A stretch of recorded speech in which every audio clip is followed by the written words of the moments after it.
والنبي صلى الله عليه وسلم he said, من سمع بالدجال فلينأ عنه.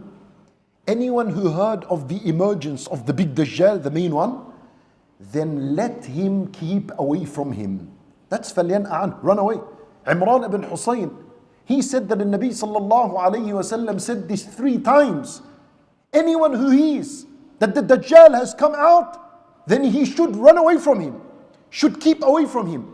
Even if he has iman, even if he's a scholar, even if he's a righteous man, no matter what your situation is, run away from a Dajjal. Therefore, this is the second means in how we protect ourselves.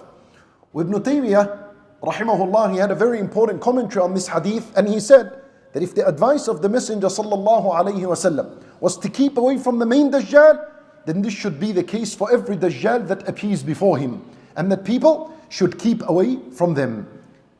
And see, this keeping away from the Dajjal, this is also a means in how you protect yourself from every other fitnah that is on earth.